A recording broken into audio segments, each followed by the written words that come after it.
बंधु माने 22 जुलाई पवित्र श्रावण मासर प्रथम सोमवार एवं एही प्रथम सोमवार रे आपण एहिठारे बांधि दियंतु एक जोड़ा सबुज रंगर चूड़ी एवं 24 घंटा मध्य देखंतु एहार चमत्कार।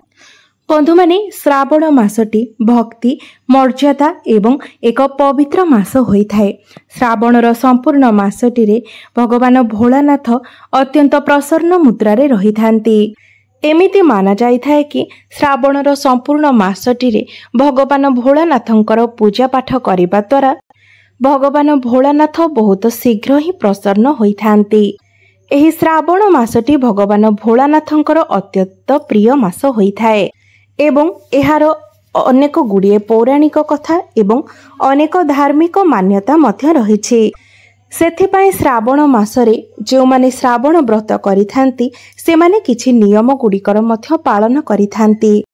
तेबे बंधु माने आजिर एही भिडियोटी बहुत सुंदर विषय वस्तु उपरे आधारित अटे। सेथिपाई एही भिडियोटी को निजर फायदा पाई आपण शेष पर्यंत निश्चय देखंतु एवं जदि आपण माने भगवान शिवंकर परम भक्त होइथांती भगवान शिवं को विश्वास एवं भक्ति करुथांती तेबे भिडियोटी को लाइक करी चैनल टी को सब्सक्राइब करि दियंतु एवं कमेंट बॉक्स रे हर हर महादेव निश्चय लिखंतु। बंधु माने आपण माने जानती जे पौराणिक कथा अनुसार आमर समुद्र मंथन होइथिला एवं एही समुद्र मंथन श्रावण मासरे होइथिला। तो एही श्रावण मासरे माँ लक्ष्मीकर मध्य उत्पन्न होइथिला एवं आपण माने जानती जे माँ लक्ष्मी को धनर देवी बोली कुहा जाइथाए। एही श्रावण मासरे भगवान भोलानाथ भूलोक को आसीथांती एवं जो मानक गृहरे भगवान शिव शंकरंकर पूजा करा जाइथाए श्रावण मासर व्रत पालन करा जाइथाए सेही घर को भगवान शिवंकर आगमन होइथाए।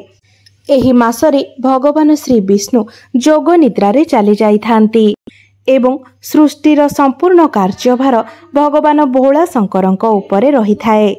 तेबे आजिर एही भिडियो रे आमे माने जानिबा श्रावण मासरे केउ वृक्षरे आपण दुई जोड़ा सबुज चूड़ी बांधिबा द्वारा आपणकर समस्त मनोस्कामना शीघ्र पूर्ण होइथाए। एहा सहित आपणकर आगामी समय सुखरे कटिबा सहित जीवनर समस्त समस्या मध्य दूर होई जाइथाए।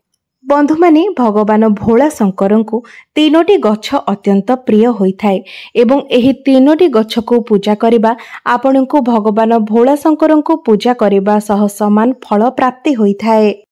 शास्त्र रे एहा मध्य उल्लेख रहिछि जे भूलोकर मंगल साधन पाई एही वृक्ष रूपरे भगवान भोला शंकर एवं माँ पार्वती भूलोकरे अवतीर्ण होइछन्ति।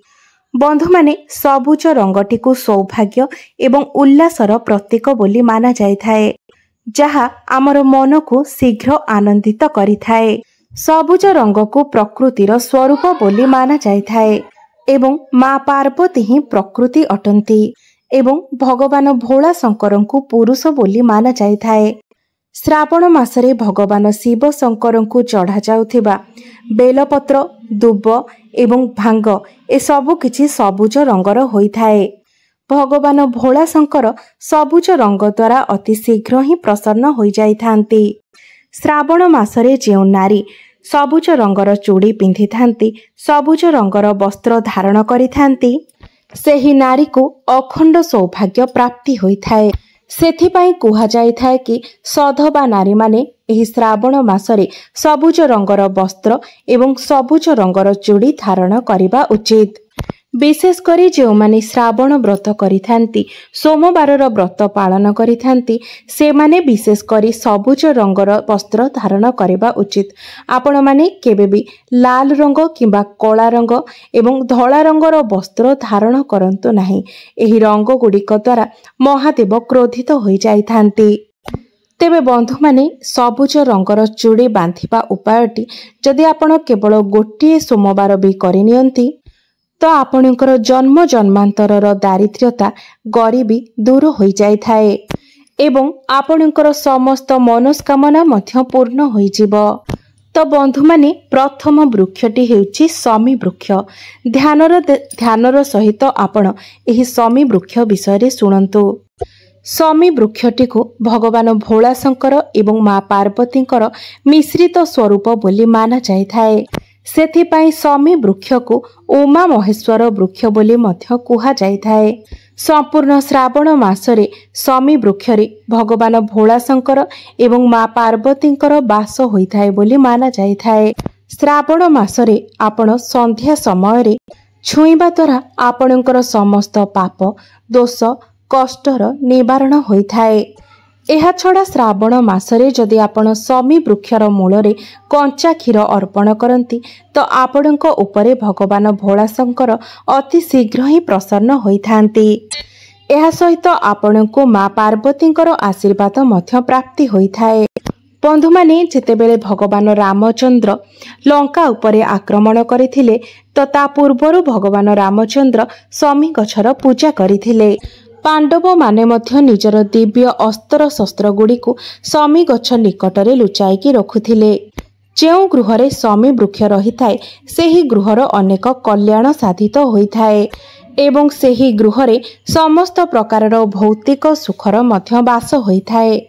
तेबे श्रावण मासर कौनसी भी एक सोमवार दिन आपण उमा महेश्वरंकर ध्यान करी शमी गछरे 2 जोड़ा सबुज रंगर चूड़ी बांधी दियंतु एवं सबुज रंगर रिबन मध्य बांधी दियंतु एवं जदि आपणक पाखरे कौनसी भी सबुज रंगर श्रृंगार द्रव्य थाए तेबे ताहाको मध्य आपण शमी गछ मूलरे भेट करंतु। एही उपाय पालन करिबा द्वारा आपणकर समस्त प्रकारर मनोस्कामना पूर्ण होइथाए। संपूर्ण श्रावण मासरे जदि शमी गछर पत्र को आपण भगवान भोलाशंकर को अर्पण करती तेबे आपणको माँ लक्ष्मीकर मध्य कृपा प्राप्ति होइथाए। आपणकर जदि धन जनित समस्या लागि रहुथाए तेबे ताहा दूर होई जाइथाए। आपणको गृह सर्वदा धन धान्यरे भरी होई रहिथाए। जीवनरु समस्त समस्या दूर हेबा सहित आपणको भौतिक सुखर मध्य प्राप्ति होइथाए। द्वितीय गछटी हेउछि दुदुरा गछ। दुदुरा गछटी भगवान शिव शंकरंकर उग्र रूप काल भैरवंकर अंशरु उत्पत्ति होइअछि। एमिति मान्यता रहिछि जे जदि आपण शिवलिंगरे दुदुरा फूल फल एवं पत्र को अर्पण करती तो आपणकर कुंडली रे राहु केतु एवं शनिकर दशा समाप्त होइथाए। पाप ग्रह मानकर कुप्रभाव समाप्त होई जाइथाए। तो श्रावण मासर कौनसी भी सोमवार दिन जदि आपण दुदुरा गछरे 2 जोड़ा सबुज रंगर चूड़ी बांधी दियंती तो आपणको शत्रु कष्टरु शत्रु पीड़ारु मुक्ति मिलिथाए एवं आपणकर शत्रु मानकर सर्वनाश होइथाए। श्रावण मासर कौनसी भी शनिवार दिन जदि आपण काल भैरवंकर ध्यान करी दुदुरा गछरे 2 जोड़ा सबुज रंगर चूड़ी बांधती तेबे आपणको घरु भूत प्रेतर समस्या दूर होई जाइथाए। एहा व्यतीत जदि आपण दुदुरा चेर को आपणकर घरर कौनसी भी कोणरे लुचाकी रखती तेबे मध्य आपणको गृहरु भूत प्रेतर बाधा दूर होई जाइथाए। तृतीय गछटी हेउछि बेल गछ। बंधु माने आमर पुराण एवं शास्त्र रे स्पष्ट भावरे उल्लेख करा जाइछि जे बेल गछटी माँ पार्वतींकर झालरू उत्पत्ति होइछि। जेतेबेले माँ पार्वतींकर झाल मंदराचल पर्वत उपरे पड़िथिला सेही झालर बुंदा बेल गछर स्वरूप धारण करिथिला। एमिति मान्यता रहिछि जे बेल गछर दर्शन मात्रे ही मनुष्यर अनेक पाप नष्ट होई जाइथाए एवं बेल गछ को स्पर्श करिबा द्वारा आपणक जीवनर अनेक गुड़िए समस्या मध्य दूर होई जाइथाए। बंधु माने श्रावण मासर संपूर्ण मासटी बेल गछर मूलरे भगवान ब्रह्मांकर बास होइथाए। बेल गछर मध्य भागरे भगवान विष्णु तथा बेल गछर संपूर्ण अंगरे भगवान भोलाशंकरंकर बास होइथाए। एपरि मध्य माना जाइथाए जे जदि कौनसी भी व्यक्ति संपूर्ण श्रावण मासरे बेल गछर पूजा करिथांती एवं सकाळ किबा संध्या समय बेल गछर मूलरे घियर दीप प्रज्वलन करिथांती तो सेही व्यक्ति को तीर्थ जलरे स्नान करिबा सहित समान फल प्राप्त होइथाए। एवं श्रावण मासर कौनसी भी सोमवार दिन जदि आपण बेल गछ मूलरे कंचा क्षीर अर्पण करती तेबे आपणको जीवनर अनेक समस्यार मुक्ति मिली थाए। तो आपण माने श्रावण मासर कोनोसी भी सोमवार दिन संध्या समय बेल गछरे एक जोड़ा सबुज रंगर चूड़ी बांधि दियंतु। तेबे संध्या समय एथिपाई कारण संध्या समय जदि भगवान शिव शंकर एवं माँ पार्वतींकर पूजा करा जाय थाए तेबे पूजार प्रभाव अनेक गुणा अधिक बढ़ी जाय थाए, अर्थात आपणकर मनोस्कामना अति शीघ्र पूर्ण होइथाए।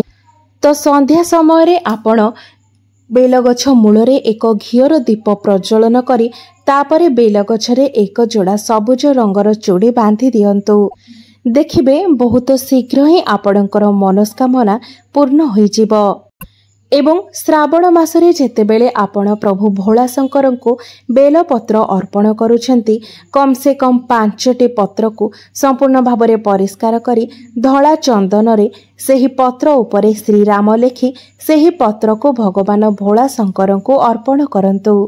एपरि करिबा द्वारा अति शीघ्र आपणक उपरे भगवान भोला शंकर प्रसन्न होइथांती।